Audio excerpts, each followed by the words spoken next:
جو سورہ پڑھی جائے گی اس کا نام اس سورہ کی پہلی آیت سے ماخوذ ہے، یعنی سورۃ الفیل، کیونکہ اس میں تذکرہ ہے ہاتھی والوں کا، اس لشکر کا جس لشکر کے ساتھ ہاتھیوں کی بڑی تعداد تھی۔ اور مکہ مکرمہ میں اونٹ ہوا کرتے تھے، بکریاں ہوا کرتی تھیں، بھیڑیں ہوا کرتی تھیں، لیکن ہاتھیوں کا وہاں پر تذکرہ نہیں ملتا ہے، تو یہ گویا وہ جانور تھا جو وہاں کے لوگوں کے لیے اتنا مانوس نہ تھا۔ یہ جو واقعہ اس سورہ میں بیان کیا گیا اس کی تفصیلات جاننا بھی ضروری ہے، تبھی یہ سورہ سمجھ میں آئے گی، اور اس سورہ سے جو پیغام دیا گیا ہے وہ پیغام بھی سمجھ میں آئے گا۔ پہلی چیز یہ سمجھنے کی ہے کہ ایک معجزہ ہوتا ہے اور ایک ارہاس ہوتا ہے۔ معجزہ کہتے ہیں ان خارق عادات یعنی غیر معمولی ایسے واقعات یا ایسے کام جو انسانی قدرت سے باہر ہو، وہ اس کو ہم خارق عادت کہہ سکتے ہیں کہ خلاف معمول کے برعکس انسانی قدرت سے باہر جو واقعات پیش آتے ہیں ان کو خارق عادت واقعہ کہا جاتا ہے، یعنی معمول سے ہٹ کر۔ تو جیسا کہ میں نے عرض کیا کہ ایک معجزہ ہوتا ہے، اس طرح کے واقعات جب نبی کے ہاتھوں پیش آتے ہیں، نبی کے ذریعے پیش آتے ہیں، تو ہم اس کو معجزہ کہتے ہیں۔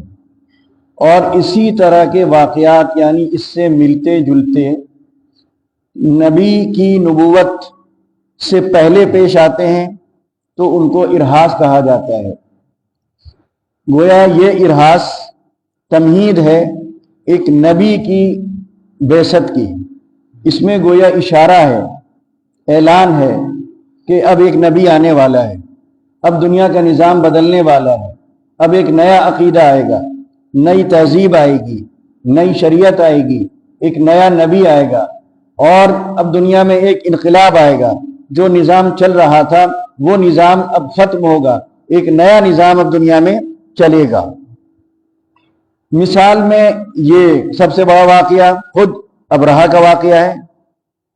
جس طرح ابرہہ کی ہلاکت ہوئی، اس کے لشکر کی ہلاکت ہوئی، جس طرح تباہی مچی، اور جس طرح چھوٹی چھوٹی چڑیوں نے چھوٹے چھوٹے کنکروں سے اتنے بڑے لشکر کو اور ان کے ہاتھیوں سمیت ان کو ہلاک کر دیا، برباد کر دیا، یہ واقعہ بھی انسانی قدرت سے باہر ہے۔ اسی طرح کسریٰ کا جو محل تھا وہ جتنا مضبوط اور جتنا مستحکم تھا، فن تعمیر کا گویا ایک وہ اعلیٰ نمونہ تھا۔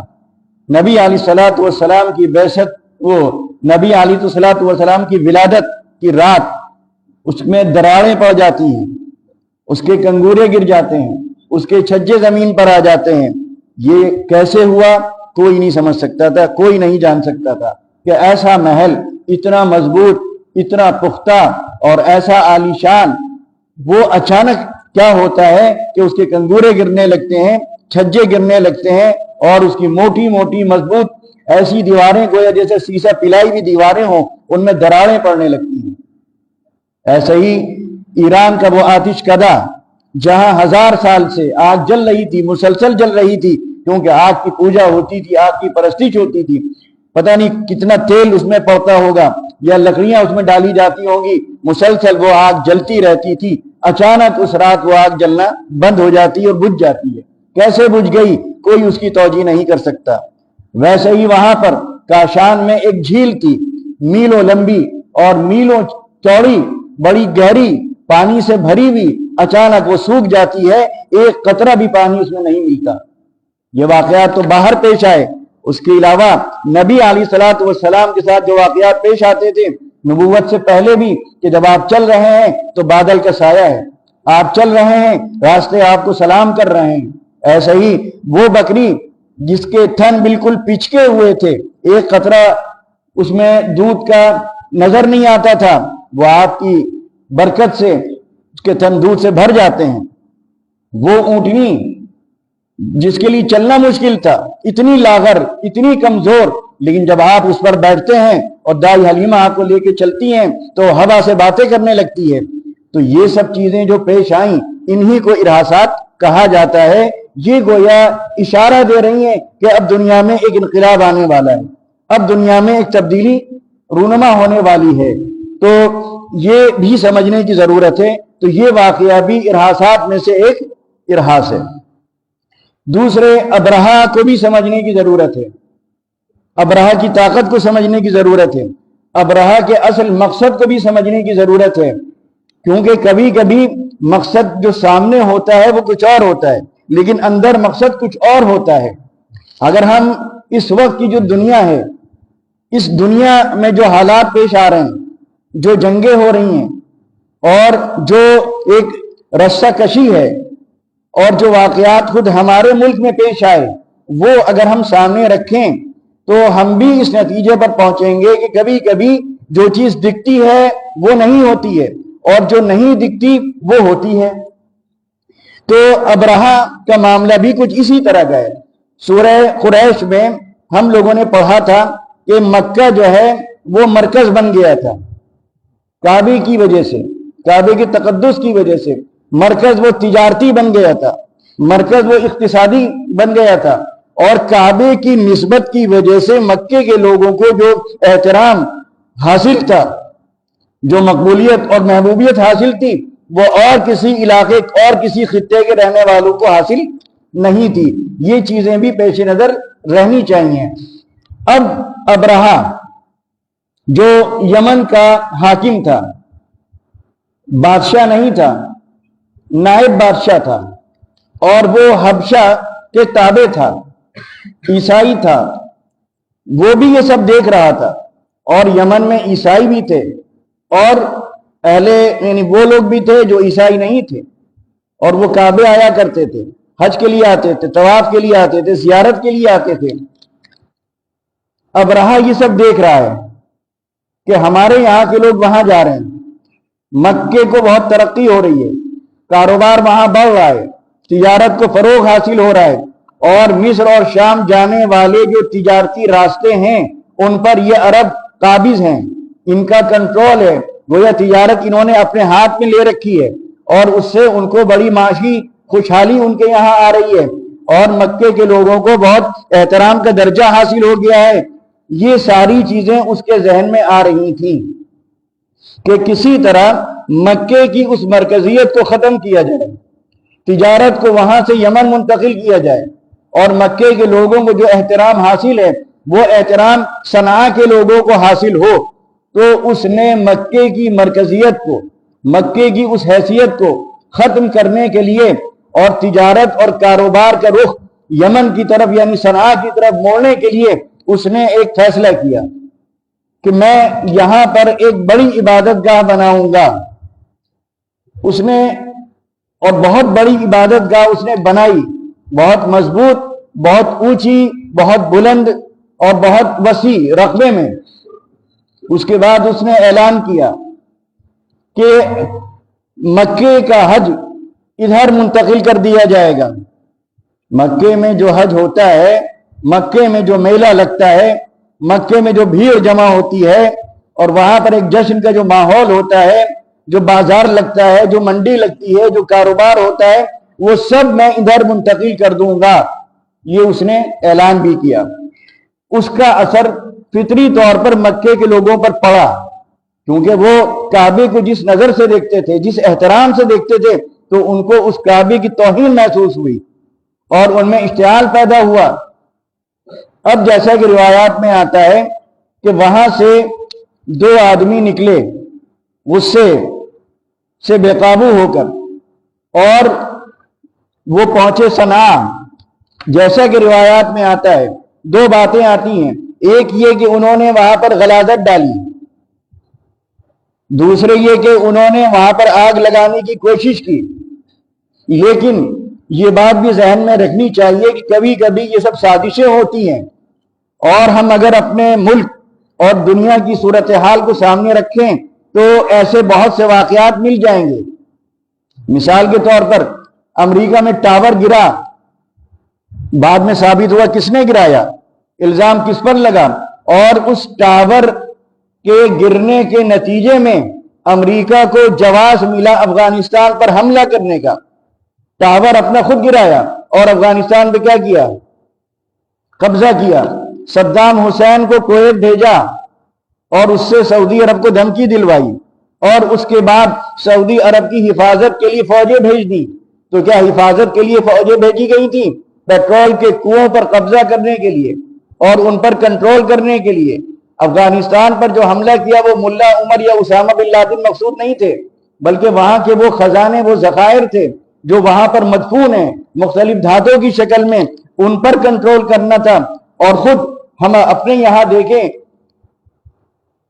واقعات، یہاں بھی بات ایسے پیش آئے کہ وہ واقعہ کسی اور نے کیا اور اس کے نتیجے میں دوسری قوم پر حملہ کیا گیا۔ آپ اگر بہت سی چیزیں آپ کے ذہن میں ہوں گی کہ ایسے بہت سے واقعات پیش آئے کہ الزام دیا گیا مسلمانوں کو، لیکن حقیقت میں وہ مسلمانوں نے نہیں کیے تھے، کروائے گئے، اور ان واقعات کے بعد اس کو بنیاد بنا کر، اس کو آڑ بنا کر پھر جو تباہی مچائی گئی، پھر جو فساد کا سلسلہ شروع ہوا، وہ سب جانتے ہیں۔ تو یہ چیزیں بھی ہوتی ہیں کہ مذہب کا نام ہوتا ہے، مذہب کا رنگ دیا جاتا ہے، لیکن مقصد ایسا ہوتا ہے، مقصد کاروبار ہوتا ہے، مقصد دولت ہوتی ہے، مقصد خزانہ ہوتا ہے، مقصد اقتدار ہوتا ہے، مقصد کرسی ہوتی ہے۔ ایسا تاریخ میں بہت مثالیں ملتی ہیں۔ تو بہرحال ابرہہ نے جب یہ ہوا تو وہی دوسرا رخ جو میں بتانا چاہ رہا ہوں کہ روایات میں یہ بھی آتا ہے کہ وہ کام خود ابرہہ نے کروایا تاکہ اس کو آڑ بنا کر، بنیاد بنا کر وہ کعبے پر حملہ کرے۔ لہذا اس نے اس کے بعد اعلان کر دیا کہ اس کا بدلہ میں اس طرح لوں گا کہ اس کعبے کو ڈھا کر رہوں گا۔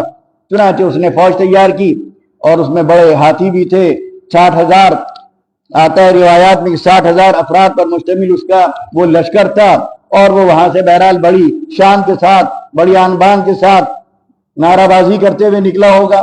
وہاں سے وہ چلا، اس کے بعد وہ چلتے چلتے جہاں جہاں اس کو عرب قبائل ملتے گئے، چھوٹی موٹی جھڑپیں ہوتی گئیں، کیونکہ بہرحال کعبے کا سب احترام کرتے تھے۔ لہذا انہوں نے اس کعبے کی حرمت کو خطرے میں محسوس کرتے ہوئے کچھ نہ کچھ ٹکرانے کی کوشش کی، روکنے کی کوشش کی، لیکن وہ کہاں سے مقابلہ کر سکتے تھے؟ وہ سب نہت تھے اور چند ہزار پر مشتمل، اور باقی وہ 60,000 کا لشکر جس میں ہاتھیوں کی بڑی تعداد اور مختلف جو ہتھیار ہو سکتے ہیں وہ تمام ہتھیار سے وہ لیس، تو کون اس کا مقابلہ کر سکتا تھا؟ لہذا جو قبائل راستے میں پہنچتے گئے وہ سب شکست کھاتے گئے، اور اس طرح وہ چلتے چلتے طائف وہ لشکر پہنچتا ہے۔ طائف میں بھی عبادت گاہ تھی، یعنی ایک بت خانہ تھا، وہ لات کے نام سے تھا۔ تو ان لوگوں نے کو یہ ڈر لگا کہ یہ ہمارا جو بت خانہ یہ نہ ڈھا دے، تو وہاں کے لوگوں نے اس سے کہا کہ دیکھیے ایسا ہے کہ یہ کعبہ نہیں ہے، یہ لات کا مندر ہے، یہ لات کا بت خانہ ہے، آپ اس کو چھوڑ دیے، آپ کو جانا ہے آگے، ہم ایک آدمی آپ کے ساتھ کر دیتے ہیں جو آپ کو راستہ بھی دکھائے گا۔ اس طرح انہوں نے اپنا دامن بچایا اور اپنے بت خانے کو بچایا۔ خیر وہ وہاں سے لشکر آگے روانہ ہوا، ان کے ایک رہبر، ایک گائیڈ کے رہنمائی میں چلتے چلتے ایک مقام آتا ہے، چند میل اس سے دور رہ جاتا ہے، مکہ مکرمہ، اس کا نام ہے مغمس، مغمس بھی کہا گیا ہے اور مغمس بھی کہا گیا ہے۔ وہاں پر اس لشکر نے پڑاؤ ڈالا۔ اب اتفاق کرنا کیا کہ آگے ایک چراگاہ بھی تھی اور وہاں پر قریش کے سرداروں کے اونٹ چرا کرتے تھے، یہ روایات میں یہ بھی آتا ہے۔ تو اور باقی یہ بھی ہے کہ ایسا واقعہ نہیں پیش آیا تھا، لیکن بہرحال اس کے بعد اس کے آدمیوں نے اونٹوں کو ہکا کر وہ لے گئے اپنے پاس، اپنے خیموں میں لے کے چلے گئے۔ اس میں 200 اونٹ عبد المطلب کے بھی تھے۔ خیر اب جب وہ اونٹ وہاں پہنچے، اس کے بعد اس نے اپنا ایک آدمی، یعنی ایک آدمی کو ایلچی بنا کر بھیجا مکے کہ جا کر وہاں حالات دیکھو، صورتحال کا جائزہ لو، اور ان کا جو سردار ہو اس سے کہو کہ اگر وہ مجھ سے بات کرنا چاہے تو آ سکتا ہے، بیٹھ کے بات کر لیتے ہیں، وہ ہٹ جائیں، ہمیں ان سے کوئی سروکار نہیں ہے، ہمیں ان کی جان نہیں لینا، ہم کوئی خون کا قطرہ نہیں بہانا چاہتے، ہم ان کے گھروں کو بھی نہیں چھیڑیں گے، ہمیں تو صرف اس کعبے کو ڈھانا ہے، ہم اس کو ڈھانے کے لیے آئے ہیں، یہ اس نے کہلوایا۔ خیر عبد المطلب اس وقت سب سے بڑے مکہ مکرمہ میں تھے، وہ آئے بات کرنے کے لیے۔ جب بات کا سلسلہ شروع ہوا تو پہلے تو ابرہہ عبد المطلب کی وجاہت سے، ان کے چہرے سے، ان کی قد و قامت سے، ان کے رنگ سے، ان کے روپ سے بہت متاثر ہوا۔ بہت خوبصورت آدمی تھے تو، اور یمن کے لوگ اتنے خوبصورت نہیں ہوتے ہیں، تو وہ بے پناہ اپنے اندر کشش رکھتے تھے، بڑی خوبصورتی رکھتے تھے، بڑا روب ان کے چہرے پر تھا، تو وہ متاثر ہوا۔ لیکن جب بات شروع ہوئی تو عبد المطلب کا یہ جملہ بڑا مشہور ہے کہ انہوں نے کہا کہ آپ میرے 200 اونٹ واپس کر دیجئے۔ تو اس پر اس کو بڑی ہنسی آئی۔ اس نے کہا میں تو تمہیں بڑی بلند نظروں سے دیکھ رہا تھا، تمہاری وجاہت، تمہاری شکل و صورت، تمہارا روب داب یہ مجھ پر اثر ڈال رہا تھا، لیکن اب تمہارے اس جملے نے تمہاری حیثیت میری نظروں میں گرا دی۔ حیرت ہے کہ میں تمہارا وہ گھر جس کی تم عبادت کرتے ہو، جس کے تم چکر لگاتے ہو، جس کو تم اپنی جان سے زیادہ محبوب سمجھتے ہو، میں اس کو ڈھانے کے لیے آیا اور تم اس کے سلسلے میں کوئی بات نہیں کر رہے ہو، تمہیں صرف اپنے 200 اونٹوں کی فکر ہے۔ مگر اچھی کیسی بات تم نے کر دی، تمہاری حیثیت میری نظروں میں گر گئی۔ لیکن ان کا جملہ دیکھیے، ان کا یعنی بت پرستی کے باوجود خدا پر ان کا ایمان، خدا کی قدرت پر ان کا یقین دیکھیے۔ ہمارے اندر وہ یقین شاید نہ ہو، 5 وقت کی نماز پڑھنے کے بعد بھی وہ یقین ہمارے اندر شاید نہ ہو جو عبد المطلب کے اس جملے میں نظر آتا ہے کہ ان للبیت ربا یحمی، اونٹوں کا مالک تو میں ہوں، اس گھر کا مالک کوئی اور ہے، وہ اس کی حفاظت کر لے گا، وہ جانتا ہے۔ کیا یقین ہے، کیا اطمینان ہے، کتنا خدا کی ذات پر بھروسہ ہے۔ آج یعنی انہوں نے پورا کا پورا معاملہ خدا پر چھوڑ دیا۔ ہمارا معاملہ کیا ہے کہ ہم پورا نہ خدا پر چھوڑتے ہیں اور نہ پورا خود کرنا چاہتے ہیں، خود بھی نہیں کرتے اور خدا پر چھوڑتے بھی نہیں، چھوڑتے بھی ہیں تو ادھورا اور خود کرتے بھی ہیں تو وہ بھی ادھورا۔ اگر اس طرح چھوڑا جائے جس طرح عبد المطلب نے چھوڑا تھا تو آج ہمارے ہاں بھی شاید وہ واقعات نہ ہوتے جو ہو گئے۔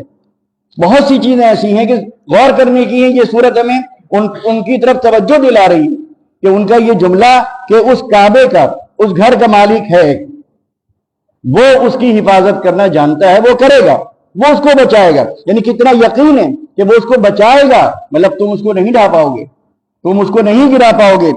یہ بات وہ اس کے منہ پہ کہہ رہے ہیں، کس جرات کے ساتھ کہہ رہے ہیں، کس بے باکی کے ساتھ کہہ رہے ہیں، کس ہمت کے ساتھ کہہ رہے ہیں، کس یقین کے ساتھ کہہ رہے ہیں۔ یہ بھی آسان نہیں تھا، ہم آپ یہ نہیں کہہ سکتے تھے اس طرح کے کسی آدمی کے سامنے کہ وہ بچا لے گا، لیکن انہوں نے کہا کہ وہ بچائے گا۔ یہ نہیں کہا شاید بچا لے، شاید بنی، ان للبیت ربا یحمی، اس گھر کا ایک مالک ہے، وہ اس کی حفاظت کرے گا، وہ اس کو بچائے گا۔ کس سے بچائے گا؟ تم سے بچائے گا۔ اور بچائے گا کیسے بچائے گا؟ کہ تمہیں غارت کر دے گا، تم ہی ڈھا جاؤ گے، تمہاری فوج ڈھا جائے گی، تم اس کو چھو بھی نہیں پاؤ گے۔ تو یہ پیغام انہوں نے دیا۔ خیر وہ تو ایک نشے میں تھا، مدہوش تھا، جیسے پاگل ہاتھی ہوتا ہے اس طرح پاگل ابرہہ بنا ہوا تھا، اس پر ایک نشہ طاقت کا، غرور کا چڑھا ہوا تھا، اس نے کوئی توجہ نہیں دی۔ خیر اس کے بعد وہ قافلہ، اس کا یعنی فوج لشکر آگے بڑھتا ہے، جب مکے کے قریب پہنچنے لگتا ہے، یعنی وہاں سے جب نکلتا ہے، اب دیکھیے قدرت نے اپنا ان للبیت ربا یحمی وہ کہہ کے وہاں سے نکلے اور قدرت پر انہوں نے چھوڑ دیا، اللہ کی ذات پر چھوڑ دیا۔ اب اللہ تعالیٰ نے اپنا کام کرنا شروع کر دیا، قدرت اپنا کام کر رہی ہے کہ وہ جب چلا آگے بڑھا تو اس کا ہاتھی بیٹھ گیا، اس کے ہاتھی کا نام محمود تھا، بجائے آگے بڑھنے کے بیٹھ گیا، بہت مارا پیٹا گیا، اس کو کچھ ٹھوکے لگائے گئے، لیکن آگے بڑھنے کے لیے تیار نہیں۔ دائیں طرف رخ کیا جائے چلنے لگے، بائیں طرف کیا جائے چلنے لگے، پیچھے کیا جائے چلنے لگے، آگے نہیں بڑھ رہا ہے۔ دیکھیے اب پہلا واقعہ تو یہ ہوا۔ اس جملے کے بعد دوسرا کیا ہوا کہ اللہ تعالیٰ نے ایک لشکر بھیج دیا۔ بھائی انہوں نے تو کہہ دیا کہ ہم نہیں کر سکتے، ہم عاجز ہیں۔ لہٰذا عبد المطلب جب مکے پہنچے انہوں نے سب لوگوں سے کہا کہ بھائی ایسا ایسا معاملہ ہے، اس کا مقابلہ ہم کر نہیں سکتے، لہذا گھر خالی کرو، سامان وامان لو، پہاڑ پہ چل کے بیٹھ جاؤ، وہاں دعا کرو۔ اور پھر جو ان کی دعائیں منقول ہیں اشعار کی شکل میں، وہ خالی توحید پر دلالت کرتی ہیں، خیر وہ سب خالی کر کے چلے گئے. اب ادھر اس کا ہاتھی چل ہی نہیں رہا ہے, ادھر اللہ تعالی کا عذاب کا سلسلہ شروع ہوتا ہے. لہذا چڑیوں کی فوج آتی ہے چاروں طرف سے, بحر احمر سے اٹھ کر چڑیاں آتی ہیں. چڑیاں بھی کیسی, ایسی نہیں کہ وہ شتر مرغ کی طرح بڑی بڑی ہوں یا گدھ کی طرح بہت بڑے بڑے پرندے ہوں, چھوٹی چھوٹی چڑیاں ہیں, کبوتر اور فاختہ جیسی کہ آتا ہے روایت میں, چھوٹی چھوٹی. اور ان کے چونچ میں ایک پتھر ہے, چھوٹی سی چڑیا, چھوٹی سی چونچ, کتنا بڑا پتھر آ جائے گا. پنجے, یہ بھی آتا ہے کہ چونچ کی شکل کچھ اور تھی, پرندوں جیسی تھی, لیکن ان کے جو پنجے تھے وہ کتے کے پنجے کی طرح تھے. لیکن یہ روایات ہیں, حقیقت اللہ ہی بہتر جانتا. بہرحال پنجے تھے, ان کے دونوں پنجوں میں بھی چھوٹے چھوٹے پتھر تھے. پتھر کے بارے میں جیسا ہے سجیل کہتے ہیں, یعنی جو گارا ہوتا ہے مٹی جس کو پانی سے تر کر دیا جاتا ہے, وہ مٹی سوکھ جاتی ہے, وہ سنگریزہ ہو جاتی ہے, وہ ٹھکری کی شکل اس کی بن جاتی ہے. اس کی کیا حیثیت بھائی, اگر پہاڑ کے پتھر ہوتے, مکہ تو پورا پہاڑ ہی تھا, پہاڑ کے پتھر ہوتے, پہاڑی پتھر کی کنکریاں ہوتی, تب بھی یہ توقع ہو سکتی تھی کہ چوٹ لگتی. اوپر سے جب وہ پڑتے نوکیں ہوتی, نوکیں چکتی. مٹی گارے سے بنے ہوئے مٹر کے دانے کے برابر چھوٹی چھوٹی گولیاں ہیں. وہ لشکر پرندوں کا یعنی ہاتھیوں کے اس لشکر کے مقابلے میں چھوٹی چھوٹی چڑیوں کا ایک لشکر آتا ہے. ان کی تلواریں, نیزے, بلن اور نہ جانے کیسے کیسے ہتھیار ہوں گے, اس کے مقابلے میں مٹی کے گارے کی بنی ہوئی چھوٹی چھوٹی کنکریاں جو مٹر کے دانے کے برابر تھی وہ ہتھیار کے طور پر استعمال ہو رہی ہیں. لیکن وہاں اللہ ہے, وہاں کون ہے؟ اللہ ہے. اس کی وہ کنکر میں, مٹر کے برابر دانے میں وہ طاقت ہے جو آج کے ایٹم بم میں وہ طاقت نہیں ہے, نیوکلیئر بم میں وہ طاقت نہیں ہے. لیکن ہم اس طرح مانگے اللہ تعالیٰ سے, اس طرح اس سے مدد مانگیں, اس طرح اس سے فریاد کریں, اس طرح اس کی قدرت پر یقین رکھیں, تو وہ کنکریاں ہم کو بھی مل سکتی ہیں. وہ لشکر چڑیوں کا آج بھی آ سکتا ہے. اللہ تعالیٰ ایسا نہیں ہے کہ وہ پیدا کرنے کے بعد یا ایک بار ابرہہ کو شکست دینے کے بعد یا اس کو عذاب میں مبتلا کرنے کے بعد اب اس نے جو ہے چیز سے ہاتھ جھاڑ لی ہے. آج بھی وہ ویسے ہی ہے, آج بھی وہی طاقت, وہی قدرت اس کے پاس ہے. آج بھی اس طرح کے واقعات پیش آ سکتے ہیں, لیکن اس کے لیے وہ یقین ہونا چاہیے جو یقین عبد المطلب کی زبان میں تھا, ان کے اس جملے میں تھا.